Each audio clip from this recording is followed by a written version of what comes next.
Entonces caigo en lo que se llama insuficiencia renal terminal. Y entonces necesito sustitutos renales, que son dos, o diálisis o trasplante renal. Y yo sabía que venía. Yo había visto, yo había atendido pacientes con estas molestias.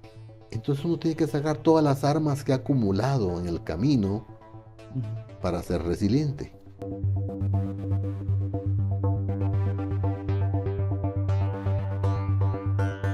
¿Qué tal amigos? ¿Cómo están? Espero que se encuentren muy bien. Quiero iniciar agradeciendo el favor de su atención para poder compartir con ustedes ideas, pensamientos y por supuesto un contenido de valor.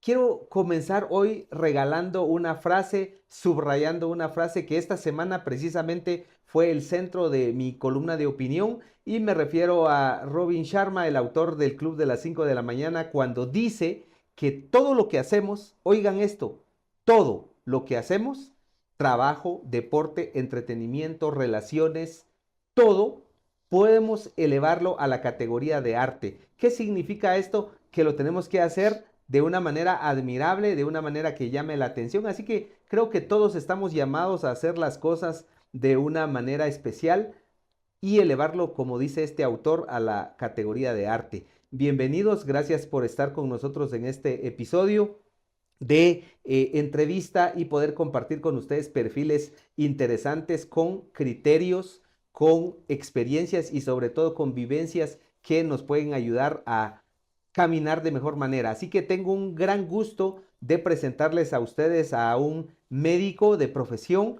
pero quiero también referirme a él como un hombre influyente en diferentes aspectos, no solo en la ciencia por su profesión, es médico cardiólogo, pero también es un hombre que escribe, es autor, es columnista de La Voz de Shela, también es creador de contenidos, es pastor, es estratega, así que bienvenido al doctor Edwin Ibarra. Doctor, ¿cómo está? Bien, gracias, licenciado. Gracias por el honor de poder estar aquí en La Voz de Shela y para los amigos también un gran abrazo. Bueno, bienvenido. Yo creo que he hecho un resumen de su vida, pero usted es más que estas palabras. Es una Claro, persona en quien pues he visto cosas interesantes que nos gracias. pueden servir y nos pueden apoyar. Pero bueno, Edwin Ibarra, ¿dónde nació? Queremos conocerlo por el principio. No, yo siempre cuento esta historia que en el año 67 sucedieron tres eventos históricos. Uno, el Premio Nobel de Literatura de Miguel Miguel Ángel Ángel Asturias. Asturias con el señor presidente.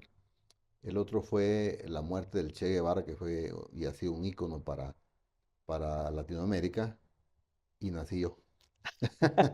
Buen contexto histórico. Es el contexto histórico. ¿Y dónde nació?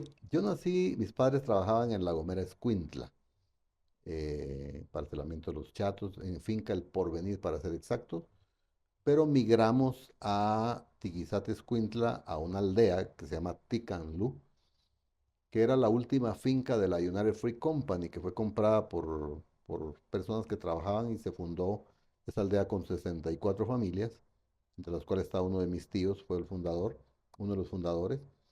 Y mi niñez está marcada desde ahí, a los 3 años llegamos a esa aldea y ahí fue cuando se empezó a desarrollar toda mi vida y prácticamente yo reconozco Ticanlú como mi cuna. No tengo memoria del porvenir porque la verdad es que no, creo que alguna vez fui de niño y no tengo mucha memoria, pero de Ticanlú, de hecho mis padres todavía viven allá en Aldea Ticanlú. ¿Y sus hermanos cuántos? Somos 6 hermanos, fuimos 8, murieron 2, soy el segundo de entre mis hermanos. Somos 5 varones y nada más una mujer, Patti, mi hermana, mi única hermana. Así que mi padre solo tiene producto para damas. Sí, somos la mayoría varones y pues hemos compartido durante todos estos años. Mis dos padres aún viven todavía y todavía tenemos mucha, mucha comunicación. Por cierto, acaban de cumplir 60 años de casados el Así mes que, pasado. así que ahora que habla de matrimonio y que se refiere a ellos para honrarlos, envíeles un saludo con nombre propio. Claro, al señor Vicente Ibarra González, que usted sabe que es uno de mis héroes. He tenido dos mentores, pero él es uno de ellos. Y a mi madre María Virginia López Cojón. que es originaria de Rabinal, Baja Verapaz. Saben que los aprecio, que los amo y por años hemos manifestado esto. Queremos tenerlos, seguir teniendo muchos años más. Recientemente celebramos sus 60 años de casados y nos seguimos alegrando en esto y esperamos que sigan dándonos todo el apoyo que siempre hemos necesitado, incluso para nuestros hijos, sus nietos y me imagino que no muy pronto también bisnietos, esperamos tenerlos siempre con nosotros. Un buen abrazo para todos ustedes dos. Bueno, ese reconocimiento es bien importante, pero ahora que menciona el tema de matrimonio, le voy a pedir que cuente esa bonita anécdota de que siempre se dice y fueron felices, dice el cuento, ¿verdad? Así es. ¿Cuál es esta anécdota que usted tiene de un matrimonio? Bueno, recuerdo una amiga, Gloria Montúfar se llama, ella vive en Los Ángeles, alguna vez platicando sobre cómo un misionero le pidió la mano a los padres de la novia y le dijo, mire, quiero ofrecerle una vida difícil en África, quizás picoteada por zancudos, quizás picoteada por serpientes, no le ofrezco devolverla viva porque probablemente ya nos puedan matar Sin garantía. sin garantías, pero al final dice, se casaron y el epitafio es, y se casaron y fueron útiles. Qué maravilloso. Es algo que la vida realmente Por demanda. supuesto. Doctor Ibarra, ¿cuál fue su primer contacto con Shela? ¿Cuándo y desde cuándo vive en esta hermosa ciudad del conocimiento? Bueno, por razones de que la aldea solo me ofrecía estudios de primaria, tuve que salir al pueblo de Tiquizate, a la vía de Tiquizate a estudiar. Después viajo a la ciudad capital donde me graduó como maestro. Luego, por algún proceso de salud, voy a Mazatenango con mi gran amigo, el doctor Gustavo Adolfo Quiñones, que ya falleció, que posteriormente fue mi padrino de graduación. Él me sugiere que me venga a Quetzaltenango. Esta ciudad para mí era totalmente desconocida porque toda nuestra actividad se centralizaba hacia la ciudad capital. Sí, de sur al centro. Así, prácticamente, no para estos lados. Aparte, como buen costeño, le huíamos al frío, ¿no? No era muy atractivo venir a Quetzaltenango. No conocíamos la variedad, espero no tocar un tema sensible, del mundo indígena aquí en el altiplano. Ujú. En Tiquizate lo mirábamos, pero no como lo alcancé a ver y a respetar La diversidad. la diversidad cultural, Son 21 comunidades en el por país. supuesto. Entonces, Ujú. para nosotros era desconocido y yo llego en el año 87, estamos hablando que sí, 38 años, si no estoy mal, ingreso a estudiar medicina en el Centro Universitario de Occidente, donde me gradué en el año 93 como médico. Así que fue difícil al principio, las costumbres de comida son distintas, a pesar que vivimos en el mismo país. eh, no, no acostumbrábamos a comer tamalitos, por ejemplo, eran tortillas, mi madre Ujú. torteaba los tres tiempos. Y el queso de Sija yo ni tenía idea de cómo era.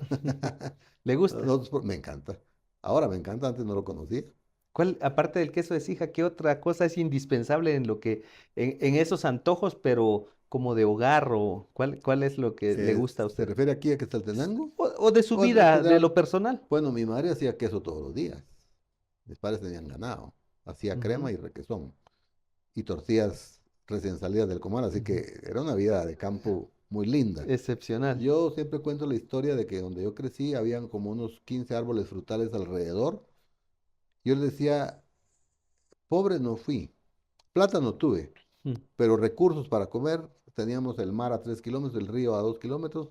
Siempre hubo pescado, camarones, eh, marranos, vacas, gallinas. Mi mamá tenía gallinas, crianza de gallinas, Ujú. Huevitos huevos, criollos. criollos, el queso, en fin, era todo un festín que todavía sigo extrañando. Madre, cuando venga, por favor, venga a cocinar el pepián que hace. Pero ya en Quetzaltenango, obviamente los paches de arroz, que son los que a mí me gustan, y Ajá. los dulces, es parte importante. Y luego las chequitas que también fueron parte normal. Y bueno, ya después vinieron muchas cosas que ahora ya son parte de la vida diaria, Ahora ¿verdad? que dice usted eso y cuenta esta parte, generalmente esa parte gastronómica que siempre nos va a encantar es lo de casa, lo de mamá. Siempre se Y extraña. porque tenía el ingrediente perfecto que era hacerlo con amor. Por supuesto. Aunque debo ser honesto también en ese sentido, sigo recordando a mi madre, pero mi esposa es una excelente cocinera ahora. Bueno, si Es no le decir, envía un saludo, también va a decir, ya saludó a sus papás. bueno, Carmen Judith, ya lo dije, eres una excelente cocinera y gracias. Pero más que eso, es la atención que me das. Es una excelente mujer, mi esposa es una excelente mujer. Hoy decía que Eh, ella lo arregló para venir a la Hoy entrevista. ella me arregló. Tienes que verte presentable porque van a hablar mal de mí si sales mal en la cámara.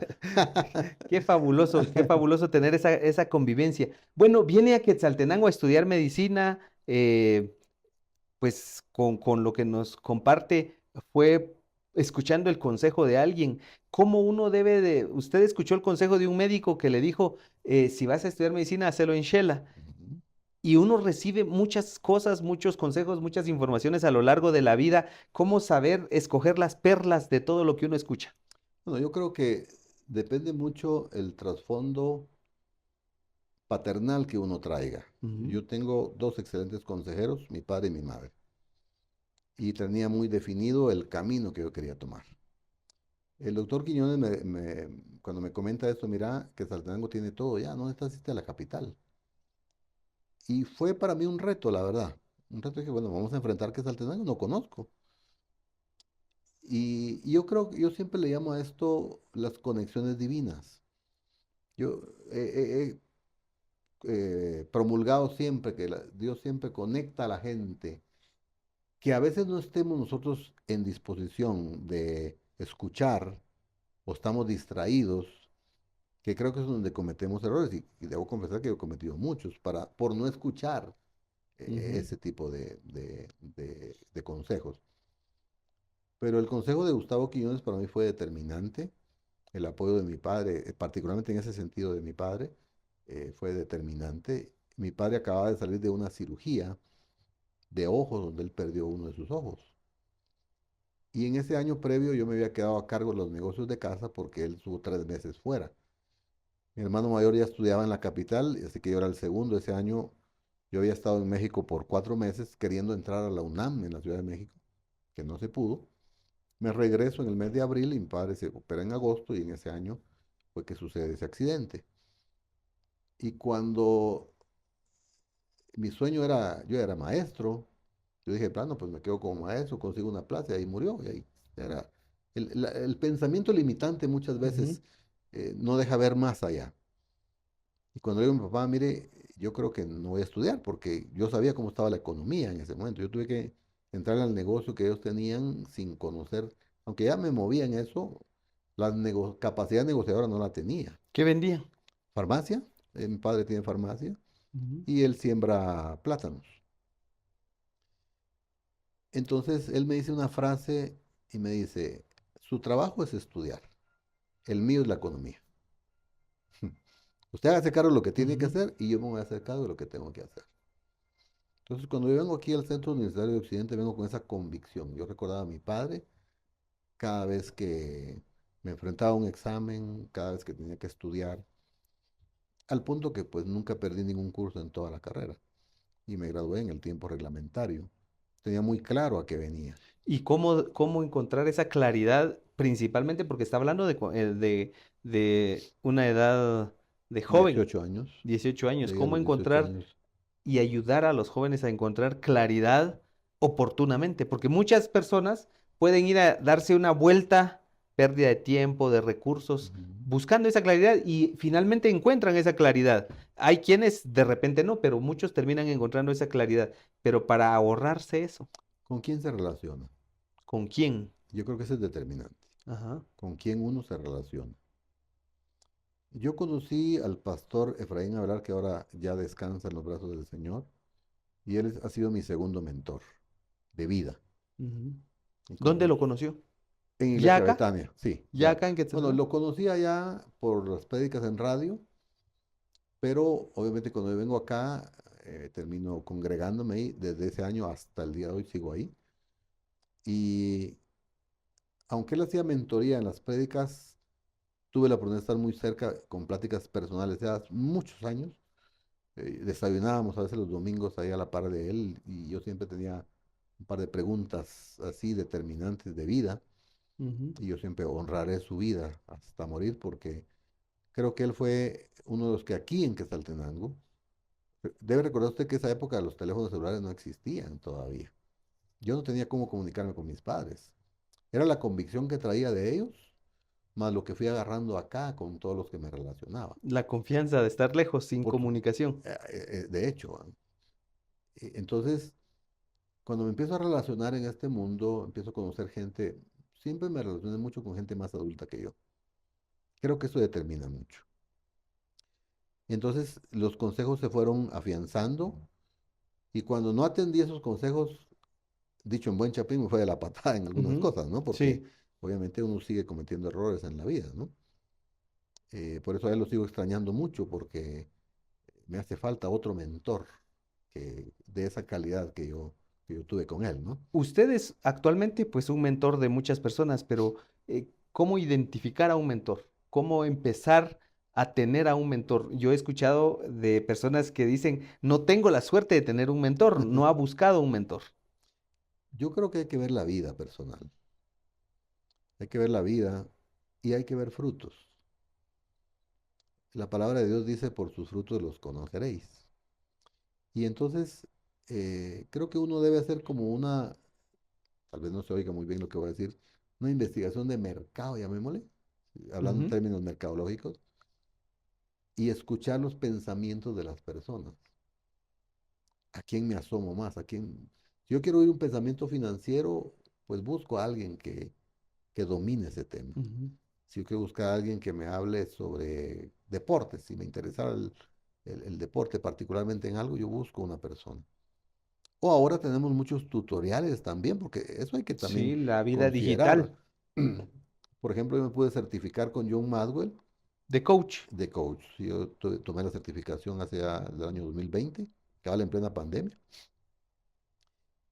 Y aunque no lo conozco personalmente, que me ha entrevistado con él, tengo todo el bagaje de sus enseñanzas. Sí, ahí están Y ahí están a la las vista, ahí cátedras. están.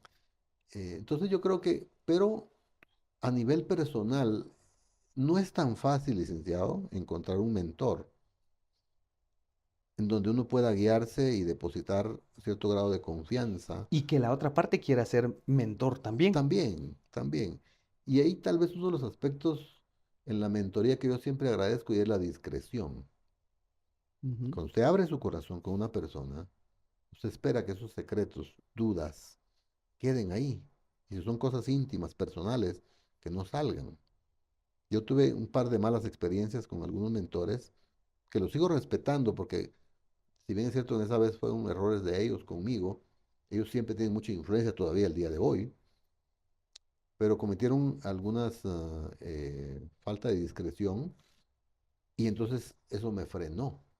Sí. Entonces creo que la confianza que se va generando es parte importante para ser un mentoreado. Y yo siempre insisto que uno tiene que tener a alguien que lo mentoree siempre. Hay que buscar. Hay que buscar. Bueno, estamos conversando con el doctor Edwin Ibarra y tiene varios espacios en su vida cotidiana. Vamos a separar cada una de las áreas. Ya van a ver cuando toque el tema personal de salud, de vida y de resiliencia del Ujú. doctor Ibarra.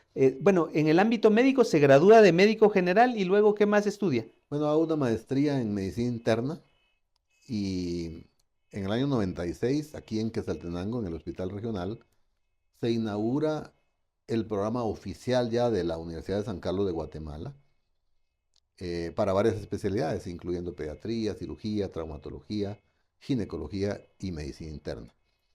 Ingresamos tres, se retira uno, con el otro compañero, el doctor Jorge Hidalgo, que es una eminencia ahora. Él es el secretario general de la Federación Mundial de Cuidado Crítico. Él vive en Belice ahora, fue mi compañero el primer año. Junto con él iniciamos el proceso, pero él se retiró al Hospital Roosevelt y yo me quedo solo y atrás vienen otros compañeros que ahora son unos respetables internistas también.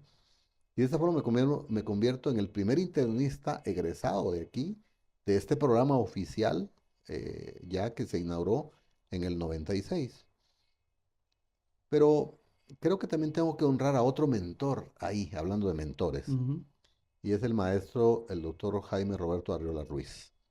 Es un oriundo de Salcajá, cardiólogo. En quinto año hay un una rotación que se llama el electivo, donde uno elige a dónde quiere aprender un poco más. Yo escogí cardiología. Me llamó mucho la atención Ujú. siempre. Él me enseñó mucho a auscultar el corazón, a leer electrocardiogramas. Y desde ese momento yo fijé un sueño en mi mente muy claro. Yo quiero ser cardiólogo, egresado del Instituto Nacional de Cardiología Ignacio Chávez de la Ciudad de México, Adscrito a la UNAM. adscrito a la UNAM. Entonces, y de nuevo aparece otra conexión divina que yo siempre lo digo y lo hablo muy claro. El doctor Francisco Alvarado es un intensivista de acá de la ciudad. Él me da algunas conexiones con el instituto y bueno, vamos, hacemos los contactos, los exámenes respectivos y ya en el año 99 estamos en la Ciudad de México. Allá inicialmente eran 3 años para ser cardiólogo, pero uno ya con el conocimiento le dan ganas de más y me quedé un año Ujú. más haciendo otra especialidad que se llama ecocardiografía, que son ultrasonidos de corazón. Esos 4 años regresamos a Guatemala en el 2003 y desde entonces servimos como cardiólogos a esta ciudad y a los alrededores, desde Tapachula, sur de México y todo el suroccidente prácticamente, Enfocado en su profesión. en la cardiología. Así es. ¿Qué le ha sorprendido más del corazón siendo médico? Creo que cuando uno empieza a hacer algo de ciencia, se empieza a dar cuenta que esto no es un evento espontáneo, hay un creador de por medio. Wow.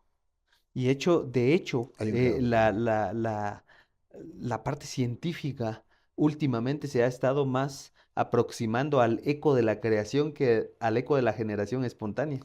Pero cuénteme, ¿qué es lo que más le ha sorprendido a usted? El cuerpo en general es sorprendente. Yo puedo hablar del corazón porque es lo que más conozco, pero desde la formación, el corazón de los primeros órganos que se va formando. ¿Verdad? ¿Cómo Sí, detecta un radiólogo a un bebé? Pues que el corazón ya está latiendo después sí. del saco vitelino y empieza a aparecer el Ahí corazón. aparece Es lo primero titiritando que empieza a a verse. identificar. Ver la capacidad. Por ejemplo, hay un estudio que se llama monitoreo Holter. Ujú. Ver que el corazón late alrededor de 100.000 veces al día, 100.000 veces al en día. promedio, en un Eh, adulto. Ajá. No digamos en un niño puede ser 200.000, porque ellos tienen su bebé Máximo, que por cierto mi felicitación para usted y para su esposa Marlene. Muchísimas gracias por el saludo para Máximo. Máximo seguramente en vez de 100.000 tendrá como 175.000 latidos en 24 horas. ¿Cómo soporta un músculo contraerse tan rápido sin romperse? Ujú. Pero déjelo sorprendente. ¿Cómo hay un elemento que se llama el nodo sinusal, que es el marcapaso original del corazón? ¿Cómo el corazón puede, sin ayuda del cerebro ni ningún otro músculo, seguir latiendo? Usted se duerme, ¿qué hace el corazón? Baja su frecuencia porque entra en descanso. Una hora antes de que usted se va a levantar, el corazón se empieza a acelerar porque está avisando que usted ya se va a levantar y va a tener que estar en acción con un corazón ya con la frecuencia que necesita para el día. Por eso hablan ahora de una inteligencia del corazón. O sea, eso es sorprendente.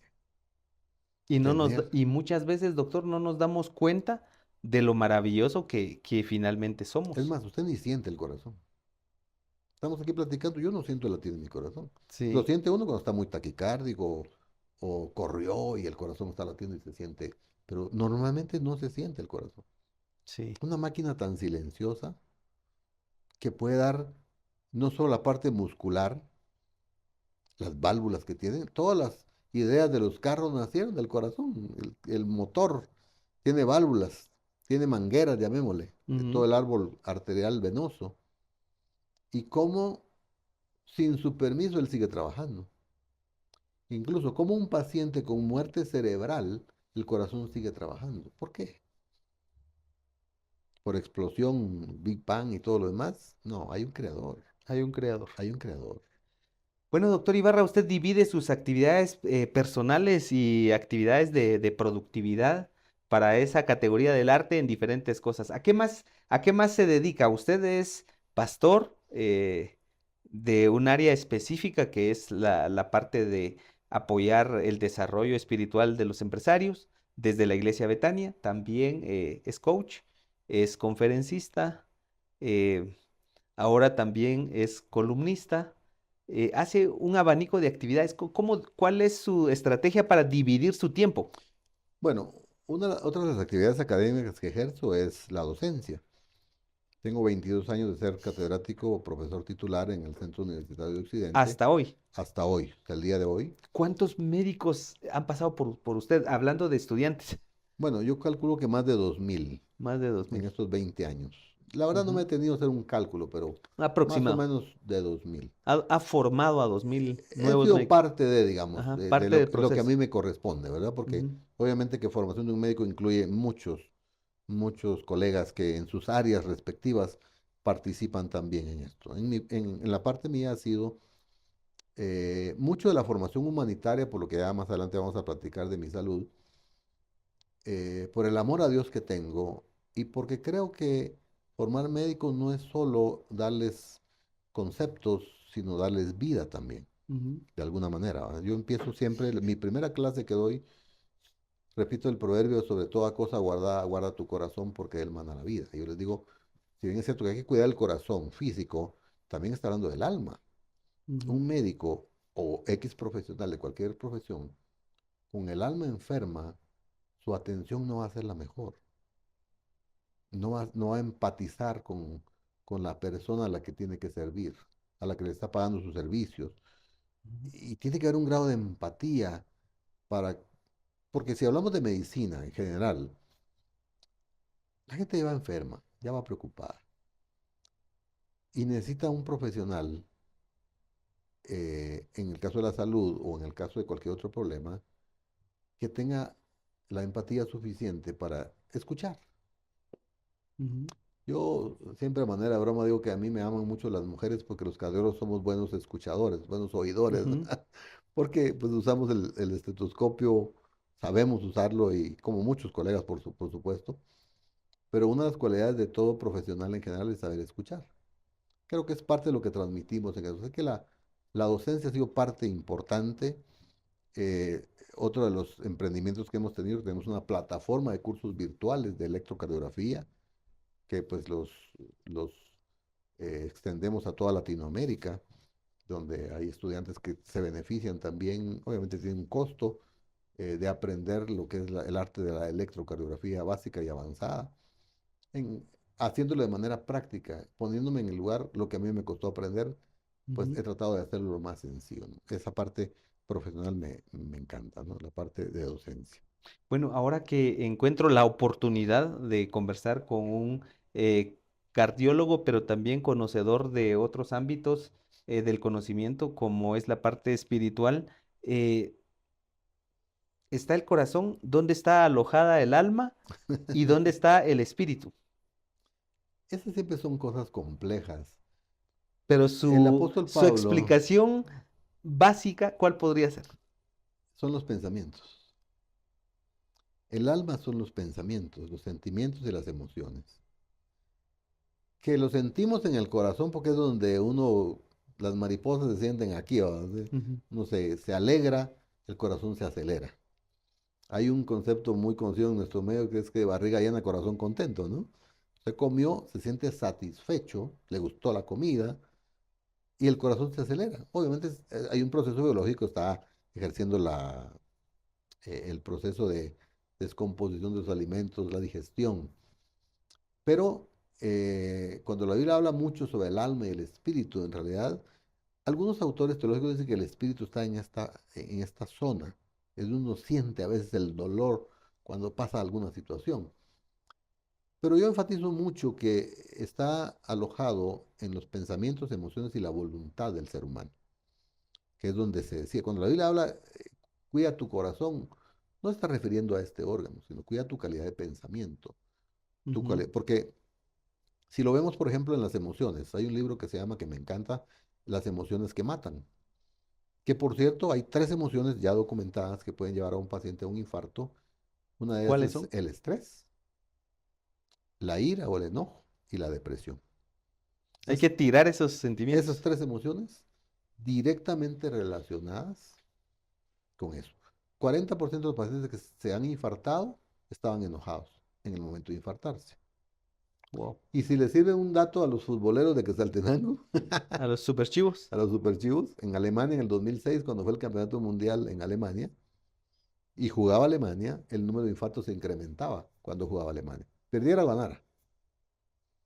Tengo como unos 5 o 6 pacientes acá, super chivos, que cuando pierde Shela, paran conmigo. Ahora creo que ya están mejor porque ya no llegaron, Bueno, en el último no partido no llegaron, tanto, ¿no? ¿verdad? Pero, Ajá. ajá. Pero y obviamente que a la par de eso vienen el resentimiento, que la Biblia dice que seca los huesos, ¿verdad? Ujú. Tanto así que Proverbios dice que el corazón alegre hermosea el rostro. Sí, O sea, la cirugía plástica embellece físicamente, pero la gracia que da una sonrisa de un corazón contento se siente aunque usted tenga las sí, patitas de que hemos hablado sí. de gallo y todo lo demás que hay, va todos los animales de eso. Pero es la libertad de disfrutar, estar libre de ese tipo de cosas y es cuando la inteligencia emocional debe ser aplicada en la vida diaria, ¿verdad? Doctor, qué interesante lo que nos está platicando porque está haciendo un contexto que finalmente resulta siendo un preámbulo para lo que voy a conversar con usted y lo vamos a platicar con mucho respeto, con prudencia, cautela, el tema de su salud, Ok, cómo siendo médico empieza a tener una falla en uno de los órganos vitales para que nos cuente esta historia. claro, con todo gusto. No me da ninguna pena, al contrario, creo que sirve de inspiración para muchas personas, para muchos pacientes, para muchos colegas. Año 95 yo estoy trabajando en la ciudad capital en un hospital privado y me detectan un problema por lo cual me tienen que intervenir. Me pasan a sala de operaciones, de pronto encuentran que la presión está alta. Tienen que parar la cirugía. Al estudiarlo, encuentran un valor que se está relacionado con los riñones que ya está al doble de su valor normal. Termino en una biopsia renal donde detectan un problema de tipo inmunológico, el cual no hay una causa específica, sino que su propio cuerpo está peleando contra su propio cuerpo. Ujú. En este caso, Muy bien ante, explicado para sí, los que no somos sí, sí, médicos. sí. Es decir, ya lo ponemos en el lado médico, hay anticuerpos, en este caso contra los riñones, una enfermedad sistémica. El riñón participa mucho en la presión arterial. Entonces empieza a elevar la presión, se empieza a elevar la creatinina y empiezan problemas. Empiezo medicado, tardo alrededor de 10 años. Esto me permite hacer la especialidad de medicina interna, hacer la de cardiología incluso. Yo regreso en el 2003 junto con mi esposa y mi hijo mayor a Shela, porque dicho sea de paso, no nos quisimos ir a otro lugar. Esta ya era Ujú. nuestra ciudad. Ya es su casa. ¿Cuántos hijos Claro. tiene? Tengo dos Dos. varones. Y a mi hijo había nacido acá, el mayor. Pero en el 2004, en el mes de noviembre, cuando mi esposa está por dar a luz a mi segundo hijo, entonces caigo en lo que se llama insuficiencia renal terminal. Eso Ujú. significa que ambos riñones han colapsado, la función renal y conlleva, dentro de las más importantes, obviamente, la producción de orina y la depuración, Dos junto, papeles. junto con con el papel de los electrolitos, sodio, potasio, calcio, fósforo, magnesio y, eh, y muchas otras cosas más. Entonces tengo mi primer encuentro con el diagnóstico, algo que me pega duro, Ujú. me pega duro ¿Qué porque dice ese diagnóstico? la insuficiencia renal terminal. Y entonces necesito sustitutos renales, que son dos, o diálisis o trasplante renal. Obviamente casi a nadie lo llevan a un trasplante de emergencia. Hay que resolver primero con la diálisis peritoneal, que es en el abdomen, o hemodiálisis, que son los dos sistemas que se usan, para depurar la sangre, porque prácticamente la sangre está contaminada, tiene toxinas que normalmente el riñón saca. Ujú. Una capacidad, volvemos de nuevo a lo admirable del Ajá. cuerpo, ¿no? Todo lo que uno mete al cuerpo por la boca, o sea lo que bebe o lo que come, o las drogas o medicamentos, todo, es depurado principalmente por el riñón y por el hígado. Hay otros sistemas, pero fundamentalmente. Ujú. Entonces hay ciertos medicamentos que ya no se pueden usar porque el riñón ya no depura. Entonces yo sufro una intoxicación una noche por un medicamento y empieza a torcer la boca y fue algo muy impresionante. Ujú. Obviamente el siguiente día me hago los exámenes y encontramos que los riñones están prácticamente sin función, aunque yo seguía miccionando, pero Ujú. prácticamente ya sin función. Entonces, soy trasladado al Instituto Guatemalteco de Seguridad Social, a la escuela siempre les agradezco. pero yo siento que todos los hospitales públicos en general son una escuela para uno de paciente, Ujú. por el ámbito, la cantidad de pacientes, ámbitos a los que uno no está acostumbrado, más de médico, uno está acostumbrado a A ejercer, resolver. a Ajá. resolver, bata blanca. No, ahora tengo la bata de un paciente. Para mí era, y permítanme expresarlo de esta forma, era humillante eso. Ujú, Yo me sentía degradado. Estoy hablando de mis sentimientos, lo que yo pensaba en ese momento. Y eso fue un asunto desde el punto de vista moral, emocional, muy intenso. Entonces uno tiene que sacar todas las armas que ha acumulado en el camino ujú. para ser resiliente.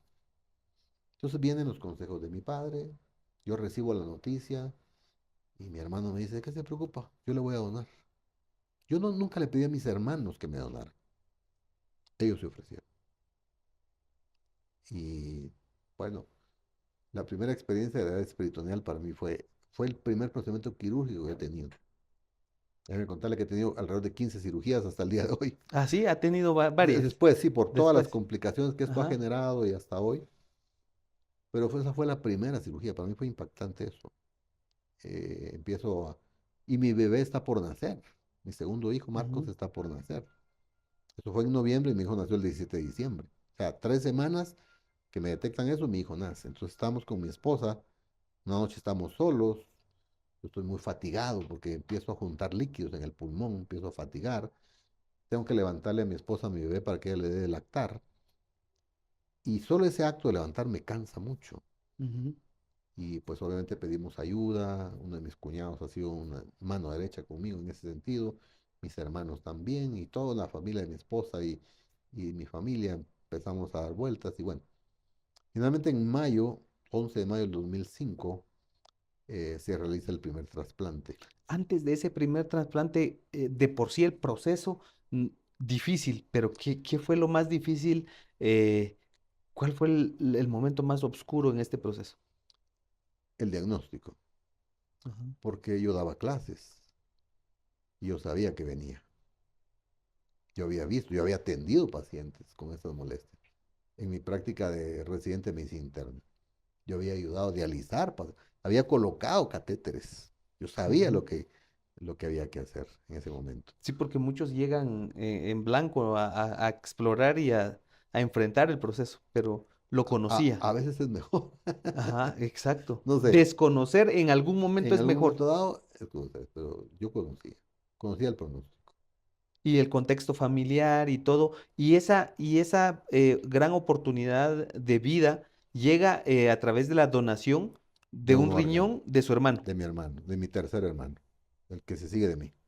Marvin, es un abogado ahora que ejerce allá en la aldea Ujú. y él sin pensarlo dos veces lo donó. Un hombre muy generoso, muy generoso. Evidentemente, la propia palabra lo dice, ¿verdad? Es extraer de otro cuerpo ese órgano Así es. y trasladarlo, pero a nivel de funcionamiento, ¿cómo es un trasplante de riñón? Bueno, los aspectos técnicos intervienen cirujanos vasculares, tienen que conectar las arterias y venas, los urólogos, Es impresionante porque sí, es de esos tubos que usted indicaba ujú, que hay hay que que conectarlos y conectarlos. bien, no tiene que quedar estrecho porque entonces el riñón mismo se muere. Participan obviamente los anestesiólogos, intensivistas, todo un personal de enfermería, médicos residentes, todo un mundo que participa en este procedimiento. Que por cierto, yo quiero dejar aquí a una persona en especial que es alteca, la Ujú. doctora Fabiola Galindo. Sabes que te aprecio mucho, Fabiola. Es que es alteca, trabaja en el Instituto Guatemalteco de Seguridad Social en Guatemala. Ella lo operó. No, no, ella fue la mujer que me apoyó mucho, la doctora que me apoyó mucho en muchos de los trámites y movimientos. Ah, ya, Ahí sí, porque intervinieron, recuerden que el trasplante es un trabajo de equipo, un equipo grande en general. El doctor Sánchez Polo era el jefe del departamento en ese entonces, la doctora Agualuz, y estaban los cirujanos, Carlos Herrera y otros más que no recuerdo en este momento, el doctor Josué Piedrasanta, entre otros. Todos ellos participaron en devolvernos la vida.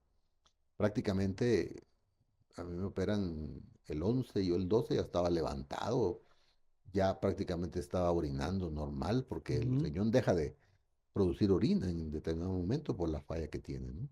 ¿Y cómo le fue con ese primer? Porque, pues de acuerdo con su hoja de vida clínica, tuvo después otra intervención en esa misma dirección. El riñón duró 4 años. En el 2009, del 2008 finales, yo empiezo a sentirme mal, pienso que las cosas no van bien. Y ya en el 2009, alrededor del mes de abril, tengo que ser hospitalizado nuevamente porque la creatinina, que es un valor de sangre, va subiendo de nuevo. Ya iban 3, 4, 5. Entonces tengo que ir al Seguro Social y había un rechazo a causa de una infección que había atacado al implante directamente. Todo este grupo de médicos que le hablo, incluyendo la doctora Galindo, participaron en tratar de recuperar. Quizás de las noches negras esa ha sido una de ellas. Ujú. El ver el sufrimiento de mi hermano que se está perdiendo. No es sencillo. Ver que él se había despojado de un riñón y ahora ya no, yo no lo puedo tener ya tampoco porque el cuerpo lo rechazó. Y paso en esa oportunidad 3 semanas bajo cuidados en la unidad de trasplante en Guatemala. Y ya empieza desde ese momento otro proceso también que fue que yo le pedí a Dios nunca llegar, pero llegué, que eran los procesos de hemodiálisis, que Regresar es otra vez. regresar otra vez, porque prácticamente si ya no hay función renal, hay que volver para recuperar la vida, Ujú. hay que volver otra vez al proceso. Pero a pesar de que se había rechazado ese órgano, había sido quizás la más grande muestra o expresión de amor entre hermanos. Por supuesto, por Yo sé supuesto. que le ha dicho usted algo en algún momento personalmente y todo, pero seguramente va a haber esta conversación. ¿Qué le podría decir a ese hermano? Bueno, tal vez tengo que usar lágrimas aquí porque yo creo, Marvin, que eso no tiene palabras, usted lo ha sabido siempre. Somos poco expresivos en la familia, pero tal vez él se ha ganado mi corazón por su generosidad y usted lo sabe, Marvin. Y aunque eso se perdió, pero esos 4 años de vida que yo tuve después de ese trasplante a causa de su generosidad, dieron su fruto y les sigo eternamente agradecido. Esa es la Qué verdad, bonito, qué esa es la bonito. verdad. Muchas gracias por compartir esto porque muchas veces lo sentimos, pero no lo expresamos. Sí, es, Expresarlo es justamente un desahogo de vida, una oportunidad de expresión. Así que le agradecemos muchísimo al doctor Edwin Ibarra que nos comparta esta parte íntima no, por de su vida personal y como usted dice que puede motivar o puede inspirar a muchas personas que justamente a lo mejor están en un proceso en este momento. ¿Y cómo llega el segundo trasplante de hígado, doctor, de riñón? Bueno, fíjese que ahí hay una historia larga de 14 años. Ahí ya empieza una colocación de catéteres, de fístulas, porque hay conexión con sangre para poder conectarlo y esa sangre ser derivada a una máquina que es la que, por así decirlo, un buen chapín limpia Ujú. la sangre y la vuelve a meter y así está 4 horas, 3 veces por semana. Y paso 14 años. Yo había quedado un poquito decepcionado de trasplante, no quería saber nada de trasplante. Porque bueno, eso duró 4 años, pero cuando yo he evaluado después que había una sentencia de muerte, pero que ahora tuve 4 años, Era una dije, victoria. es una victoria. O sea, alguien dice, ay, tan poquito le duró. Yo le digo, un día sin diálisis, señor, le digo a una persona. Usted no sabe Ujú, lo que es eso. Un día estar sin diálisis. Y los compañeros que están en hemodiálisis ahorita lo saben. Cuando a uno ya le quitan el catéter porque ya lo trasplantaron o lo que pasó ya se resolvió, quitar sin catéteres y todo lo demás, uno dice, bueno, qué lindo. Y fueron 4 años. ujú. Pudimos viajar con mi esposa a algunos países a conocer y eh, para, para poder disfrutar esa vida realmente que ahora se nos estaba concediendo. Pero viene la noche triste, como dijo Hernán Cortés, ¿verdad? Y Ujú. empezamos un proceso largo, complicadísimo, porque no le voy a decir que sea fácil. Ahí tuve el apoyo también de muchos colegas, también no puedo mencionar nombres porque ahí son muchos. Repito, es un trabajo de equipo. Infecciones de catéteres, cierre de fístulas, otras cirugías, complicaciones, en fin. Pero quizás hubo algo, y aquí te voy a meter quizás un concepto, compartir un concepto bíblico de Romanos capítulo 8 verso 11. ¿Qué dice? Dice que si el Espíritu, refiriéndose al Espíritu Santo, Ujú. que levantó a Jesús de entre los muertos, imagínense, el Espíritu Santo que resucitó a Jesús, vive en uno, ese mismo Espíritu, o sea, el Espíritu Santo, vivificará su cuerpo mortal. No dice en la próxima vida va a ser uno, no, dice en esta vida. Ahora. Le va a dar vida a su cuerpo. Yo salía de hemodiálisis, descansaba en mi auto 15 minutos, refaccionaba algo y a trabajar. Nunca dejé de trabajar. Nunca. Mientras estuvo en el proceso, no De dejó de... hemodiálisis nunca dejé de trabajar. A menos cuando tenía que ser hospitalizado por Sí. complicaciones, pero salía del hospital ¿De y dónde seguí sacaba trabajando. fuerzas? Creo que hay tres fuentes principales, diría yo. La principal es este pasaje que lo estoy mencionando, que tiene que ver con la ayuda del Espíritu Santo dentro de mí. Es un fuego, es algo que lo impulsa a levantarse. Ujú. Segundo, tengo una esposa maravillosa. Una vez un, un ex trabajador de mi papá decía, el doctor Edwin está vivo por dos cosas, decía, por su fe en Dios y por la esposa que tiene. Mi esposa ha sido incondicional y aquí debo darle un honor a mi esposa muy especial. Por favor. Desde que éramos novios, el problema ya fue detectado, Ya sabía de que... ya. El problema lo detectan a mí en enero del 95. Nosotros nos hacemos novios a finales del 95. Y cuando el noviazgo fue avanzando, un día yo tengo una plática muy seria, yo sentía hacerlo. Le dije, mira, yo quisiera terminar la relación porque tengo este problema. Ella no entendía mucho, a pesar que ella trabajaba en el hospital, no entendía esos conceptos ¿Qué médicos. grado tenía usted ya de académico? Yo estaba como médico general todavía. Ujú. Ella era la secretaria principal de un área ahí financiera. Le digo, mira, no te quiero exponer, te amo mucho, pero no te quiero exponer a todo lo que viene. Así que yo prefiero que terminemos. Y ella me dice, no, ¿por qué? Lo que haya que enfrentar, lo vamos a enfrentar juntos. Aceptó el reto. Acepto el reto. ¿Cuánto tiempo llevan juntos? 28 años cumplimos ahorita este año. Y todo un mundo alrededor, algunos colegas, algunas enfermeras, otros compañeros de ella, le dijeron, te vas a quedar viuda muy joven. El doctor se va a morir muy joven. Y sin embargo ella siguió creyendo, no, eso no va a ser así. Yo di mi palabra y voy a mantener mi convicción. Estábamos de vacaciones en Europa en una ocasión y estábamos sentados admirando un paisaje y me dice, mira, de todo lo que nos hubiéramos perdido juntos, si yo les hubiera hecho Si hubiera caso, tirado la toalla. así es. Entonces, esa fuerza que ella me da, me impulsa, y ahora también mis hijos, porque mis hijos ya crecieron, 26 años y 20 años el segundo, también me impulsan. Y ahí debo incluir también a mis padres. Mi padre es un hombre que cuando yo estaba en crisis, todos los días una llamada telefónica, todos los días. Si yo no podía hablar, hablaba con mi esposa o llamaba a mis hijos para darles ánimo. La familia de mi esposa, mis suegros y mis cuñados ha sido otra fundamental, Los problemas deben de enfrentarse en comunidad, en familia. de preferencia, de preferencia. Llanero solitario, la verdad, solo en Hollywood. Hay tres Sí. conceptos, licenciado, que yo siempre publico y los comparto donde sea. Uno que se llama dependencia, que no es buena, porque el que se hace dependiente se vuelve un inútil.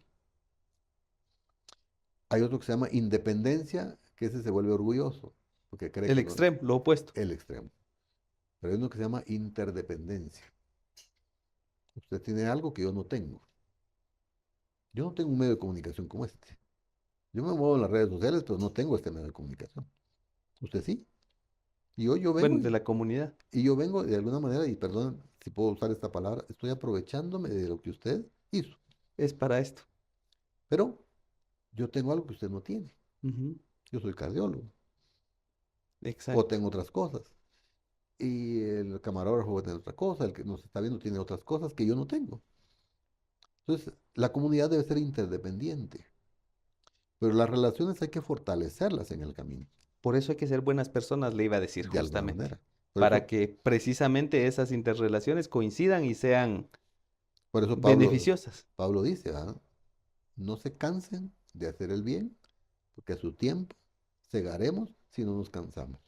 Hay gente que nos va a decepcionar en el camino. Ujú. Yo le digo a mi hijo, Marcos, se le quedó mucho la figura. Mira, mi hijo, la vida es como un tren. Tú vas en el tren. De repente en la estación uno te acompañan 10 estaciones, pero tal vez ese ya te está haciendo, poniéndole freno al tren o quiere descarrilar tu tren. Ese hay que bajarlo. Y adelante se va a subir otro que te va a ayudar, pero que también tú vas a ser de bendición para él o para ella. Entonces Dios va poniendo gente en el camino que va colaborando con uno en diversas situaciones de la vida. ¿Qué le toca a uno? Estar expectantes de ver a quién puedo servir. Ujú. Porque en el camino se devuelve siempre los favores. Lo que la gente llama el karma, en la Biblia se llama siembra y cosecha. Usted siembra algo y lo va a cosechar de alguna manera. No nos cansemos de hacer el bien entonces. ¿Cómo llega el momento donde usted se relaciona más con la parte del servicio también, en la parte de ser pastor?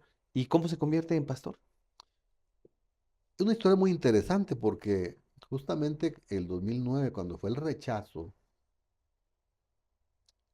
yo estaba encerrado. Ni siquiera mi esposa podía entrar a verme porque estaban prohibidas las visitas porque obviamente el riesgo infeccioso era muy alto. Entonces llamé a mi mentor de Shela, el pastor Efraín. Yo pedí que lo dejaran entrar. Él iba de viaje, hizo un espacio, unos 15 minutos llegó a orar por mí, a darme palabras de ánimo, pero me dijo algo muy importante. Doctor, tiene que levantarse de esta cama, porque usted va a ser el pastor de la red de empresarios y profesionales de Iglesia Betania. El llamado llega estando en la cama, ¿no? O Ujú. sea, yo puedo haber dicho, este llamado ahorita, yo quiero salir de esto y largarme de aquí, ¿me entiendes? Pero Dios actúa de formas bien curiosas. Dios no llama a la gente desocupada, sino a la que está en el camino. Y Dios llama a gente que es procesada, Dios no llama a desocupados y llama a los que va a procesar, a a... los que llama los va a procesar. No llama a los preparados, prepara a los que llama. No llama a los preparados, prepara a los que llama. La escuela de esas 3 semanas en el IX para mí fue determinante. Yo no cambiaría esas 3 noches donde yo pasé un sufrimiento porque tuve un encuentro con Dios muy, muy personal, personal. ¿Lo puede contar? Sí, esa noche que yo entro, me colocan el catéter, llevaba un proceso que se llama acidosis metabólica. Yo sentía que me estaba muriendo. Tanto así que le dije al Señor, llévame, llévame, porque esto está muy... Dios habla de distintas formas. Conmigo lo hace siempre en los sentires. Cuando habla del espíritu uno lo Ujú. siente. Y por eso le digo que una ubicación geográfica, anatómica como tal, no le puedo expresar, pero sentí la sensación tan fuerte que yo ya la conocía, porque desde muchos años antes Dios me venía hablando de esa forma. Y Dios hace una pregunta en mi mente y dice, Edwin, soy bueno para ti En esa condición. en esa condición. La respuesta puede parecer como muy lógica, No, la o muy pregunta, natural. no, no, yo diría que la pregunta puede ser muy sarcástica cuando usted está en un proceso de enfermedad terrible a punto de morirse y Dios todavía pregunta, ¿soy bueno para ti? Y ahorita le explico por qué ese pensamiento. Y yo me quedo callado como 10 minutos rumiando la pregunta Ujú. y entonces yo respondo con mi voz, porque ahí sí respondí con mi voz, sí, Señor, tú eres bueno. Y viene el segundo penal y dice, entonces dímelo, dime que soy bueno para ti. Y entonces yo repito, Señor, tú eres bueno. Y después aparece un versículo que dice, regocíjate la estéril que no puede dar a luz, porque más son los hijos de la desamparada que de la casada. Y si vemos el contexto de ese versículo, es que para una mujer no poder tener hijos era una maldición. Pero Dios le está diciendo a la, a la estéril que no que se goce. La palabra regocijo significa un triple gozo. Ujú. Y yo entendí después, y aquí va la explicación, de que Dios quería decirme, yo no soy el causante de tu enfermedad. Por lo tanto, sana tu corazón hoy mismo y no te amargues contra mí porque yo no soy. Yo soy el que te va a sacar de ahí. Porque la gente en general, sin un conocimiento o relación con Dios, se pelea con Dios. Que es muy frecuente. Digámoslo en palabras chapinas, usted con hambre y peleando con la cocinera. No va, no Ujú, combina, como dice el muchacho, ¿no? ujú, Entonces, esa noche, eh, yo, a pesar de que me sentía muy mal, descanso más al saber que Dios me estaba sanando el corazón, el alma, para que no tomara yo amargura en contra de él. Porque si yo, además de estar con el proceso de enfermedad aguda en ese momento, también me amargaba, entonces caía en una espiral para hundirme en el fango ujú. de nunca salir. Sí. Por eso dice Proverbios que el ánimo del enfermo lo sacará de la enfermedad. Pero hay de aquel desanimado, ¿quién lo sacará? ¿Quién por él? Ujú. Y Ahí entonces, está la respuesta. cuando ya amanece y está la luz, yo, por supuesto, me siento mal. O sea, que no es que al otro día amanecí curado, no. Porque ahí fueron 3 semanas todavía después. Cuando ya amanece, y que la noche anterior yo le había pedido a Dios que mejor me llevara. Ya cuando eso pasa, yo le digo, Señor, anoche solo estaba bromeando, ¿viste? No me lleves. Tengo esposa joven y tengo hijos pequeños, 12 años y 6 años. Ellos necesitan un padre y un esposo. No se pueden quedar solos. Y obviamente que después vino todo un proceso de las hemodiálisis. Y esa parte a mí me ha marcado mucho hasta el día de hoy en mi fe, en mi confianza en Dios. Entonces ahí empieza todo un proceso de preparación para el pastorado. Ujú. Yo conocía el ámbito profesional porque es en el que me desenvuelvo, pero el ámbito empresarial es totalmente distinto. El profesional trabaja solo, en general. Yo soy cardiólogo, necesito una secretaria que me apoye y ya, no necesito más. Un empresario necesita todo un equipo de trabajo, Comunidad. de comunidad. Entonces tengo que empezar a aprender. Y ahí yo honro mucho la vida del licenciado Jorge García, el presidente de la Cámara de Comercio. Hemos tenido conversaciones largas con él por varios años. Él ha sido otro mentor para mí en esa área. Me invita mucho a la Cámara de Comercio, acompañamos y algunas veces participamos. Y empezó todo un proceso de preparación. Ordené mis finanzas, dije, voy a ser pastor de la red de empresarios con finanzas desordenadas, como que no. Aunque ya venía No con es, un cierto no, orden financiero, se tiene que correlacionar la todo, práctica es que esa con... es la vida. Usted no está predicando un concepto, usted está predicando vida. Discipular es transmitir vida a otra persona. Entonces de ahí nacen y de ahí pues y empiezo a tener discípulos, que ahora pues ya tengo bastantes discípulos, no solo en este ámbito, sino que ahora decidimos fundar el proyecto El Discipulado Empresarial 2020, que incluso antes que fuera la pandemia, nosotros empezamos a transmitir desde el 2019, en enero del 2019. Y fue un boom porque empezamos a hablar de cosas distintas. Y yo siempre digo, yo no enseño a los empresarios a hacer plata porque ellos saben hacer plata. No, mi trabajo es hablar fundamentado en la palabra sobre criterios de carácter, de ética profesional, de no hacer las cosas distorsionadas, de pagar los impuestos que hay que pagar, de pagar lo que hay que pagar, en fin, de ser hombre de palabra, de ser hombre de familia. Usted puede tener una empresa muy grande, pero se divorcia o tiene una relación extramarital y la empresa se le quiebra en cierto tiempo. de valores. Valores, ¿va? Entonces hablamos de todas esas cosas para afianzar. Ahora tengo muchos colegas médicos, por mi influencia tengo mucha incidencia sobre muchos colegas, los cuales me escuchan, algunos no, pero un buen número sí me escuchan. Y muy pronto lo vamos a empezar a transmitir también de nuevo en vivo, porque decidimos después del otro trasplante parar un poquito y, y gracias a usted también por la oportunidad de poder escribir acá, que ahora plasmamos ahí en nuestra columna Discipulado Empresarial 2020, que de hecho el lema es hasta que tu visión sea perfecta. Que es para los expertos en los oftalmólogos, es Es la visión perfecta, precisamente la la visión 2020. correcta. No nos referimos al año, No, sino no, a no. la claridad, a la Sí, para que se claridad. entienda esa parte, ¿no? Todo va conectado, la salud, la vida, y parte importante también es el tema propiamente de recuperarse en salud. Luego de este segundo trasplante, su vida empieza a tomar un giro muy positivo. Bueno, ahí hay una de milagros también, porque yo entro a un programa y ahí me voy al San Juan de Dios, que ahí hay otro grupo de colegas, a los Ujú. cuales no puedo mencionar porque también son Es muchos, grande.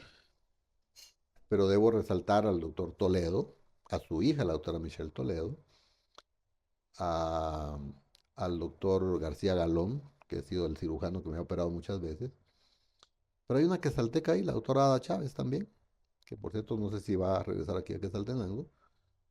Ella y todo el grupo de residentes y médicos nos apoyaron mucho. Eh, Soy beneficiario del amor de un desconocido. Fíjense cómo es Ujú. interesante. En el principio, en el El hermano. 2005, fue mi hermano. Mi hermana, por cierto, después cuando miraba mis crisis, ella nunca me había ofrecido, ni yo le había pedido tampoco, pero de su corazón nace donarme. Lamentablemente la compatibilidad ya no No, se no se da dio. porque todavía tenía yo anticuerpos de mi hermano, entonces iba a haber rechazo y no se pudo. Entro al programa cadavérico y de pronto una persona que no sé más que es un varón de 41 años, no sé qué le pasó, pero generalmente son pacientes que por motoristas, un accidente de tránsito o un balazo en la cabeza, tienen muerte cerebral, pero decidieron donar sus órganos. Y yo estaba en el listado Espera. de espera y me llaman. La primera vez me llaman, no soy compatible, la segunda ya soy compatible y el 14 de junio del año 23, hace ya 18 meses, 19 meses ya en este mes, en donde me operan de nuevo y me colocan un segundo trasplante y es el que estoy disfrutando hasta el día de hoy. Y lo vemos óptimo, doctor. Eso es muestra de esa capacidad regenerativa que tiene el cuerpo Así es. por ser una pues estructura perfecta, pero también por tener la mano de milagro para que puedan llevarse a cabo las cosas. Aquí yo creo que uno tiene que honrar a Dios por esto, pero honrar a la ciencia médica. Muchas veces siempre criticamos a los hospitales públicos y se hace, pero los que hemos trabajado ahí, hemos visto el trabajo, la verdad es que el 95% de los pacientes se salvan. Es alto. Es alto, es alto. Aún con las condiciones, y aquí tenemos que meter a cuestiones políticas, que no es el tema, pero creo que hay que darle un reconocimiento. Y déjeme decirle, el programa de trasplante en el San Juan de Dios, incluso en el IX, muchas veces son regalados, son ad honorem. Van en horarios que no son, es más, algunos de ellos ni siquiera trabajan en el hospital, van a donar su tiempo. Y aquí yo quisiera hacer tal vez una reflexión para todos mis amigos que tienen un paciente con enfermedad renal crónica que está en diálisis. Tal vez apelar primero al corazón de la familia, a que puedan tener la capacidad de donarle un riñón a una persona. Usted puede vivir solo con un riñón. Hay muchos mitos que no va a poder tener hijos, que no sé qué, y empiezan a hablar muchas cosas que en ignorancia se Su habla. hermano está bien. Mi hermano está bien. Esa es la evidencia. Eso fue hace 20 años y mi hermano sigue bien con un riñón. Eh, y también a todos aquellos que hoy en vida pueden decir, miren, si yo me muero o pasa algo, por favor, donen mis órganos. Aquí en Guatemala se puede trasplantar las córneas y los Ujú. riñones. Hígado todavía no, páncreas todavía no, que todavía hay mucho que hacer. Y aquí va un llamado también para que los hospitales públicos como que Saltenango, que ya tenemos un hospital de referencia, el IX de aquí de Quetzaltenango también. Hay recursos para poder hacer equipos de trasplante. para nuestra gente que no puede pagar un hospital privado, porque Ujú. obviamente los costos son carísimos. El mantenimiento, después tomar medicamentos después para También. mantener eso también es caro. Así que, pero empiezo con los que pueden donar, con los que pueden dejar escrito en vida que quieren donar y ayudar a alguien. Yo bendigo al hombre que donó su riñón, a la familia que permitió, porque a veces aunque la persona lo deje, la Después familia ya se no. opone, pero esta familia ni siquiera quisieron aparecer en el homenaje que se le hace al paciente. Dijeron, no, no, no, ustedes hagan lo que tengan que hacer y con eso nos damos por bien servidos. Por cuestión de ética, nunca se nos permite conocer a los donantes. Ujú. Ni creo que sea saludable en algún momento dado, ¿verdad? Alguna vez se presta para situaciones anómalas. Entonces Claro. hay una regla muy clara, pero eso no quiere decir Que no haya gratitud. que no haya gratitud. O sea, si Ajá. yo pudiera ayudar a la familia en un momento dado, en algo que nosotros podamos hacer, se pudiera, ¿verdad? Obviamente no lo vamos a poder hacer, pero estoy seguro que por otros medios le va a llegar la ayuda a estas personas y va a haber un eterno agradecimiento para ellos, porque déjeme decirle que estos 19 meses de vida a la familia que me donó, eh, me han cambiado la vida, totalmente. Y con esa frase de el cambio de vida, que siempre hay grandes oportunidades, siempre hay una segunda oportunidad de vida en diferentes aspectos, no solo en el tema de salud, puede ser mental, Así es, puede ser espiritual, puede ser económica también, lo hemos platicado en el ámbito empresarial. eh, Después de todo este proceso, usted es un ejemplo de resiliencia y de gratitud. Y por eso le agradecemos que nos haya acompañado para no, poder contar este hermoso testimonio. muchas gracias por la invitación. Queda mucho más para una tercera parte, Eso pero, justamente le iba a decir. pero creo yo que hemos tratado de sintetizar un poquito. Número uno, el agradecimiento a Dios por la vida, el agradecimiento a mi esposa y a mis hijos, a mis hermanos, a mis padres, a mis suegros y mis cuñados y a todo el resto de familia, a la comunidad médica en general, que me han atendido todos estos años, a los estudiantes que siempre nos inspiran, a mis discípulos en la iglesia que dirigimos también, manifestarles que seguimos siendo útiles por el trabajo que alguien más hizo. Y nosotros estamos dispuestos siempre a ayudar en lo que a nosotros nos compete eh, hacer con tal de que esta sociedad mejore lo que esté en nuestras manos. No todo es dinero. Hay muchas cosas de mucho valor que no tienen precio económico. Lo más caro no tiene símbolo de económico siempre. Así es. Doctor, nuevamente muchas gracias. A sus órdenes aquí cuando podamos estar. Hemos conversado en esta Gracias. oportunidad con el doctor Edwin Ibarra, quien nos ha compartido no solo una perspectiva de vida, sino una experiencia propia que seguramente puede influir en gratitud, puede influir también de una manera significativa, porque el ser humano, pues su composición, su formación es sorprendente y justamente no cabe duda que somos una creación perfecta. Gracias por acompañarnos en este espacio y pues acá los esperamos siempre para llevar estas historias que se elevan a la categoría de arte. Muchísimas gracias.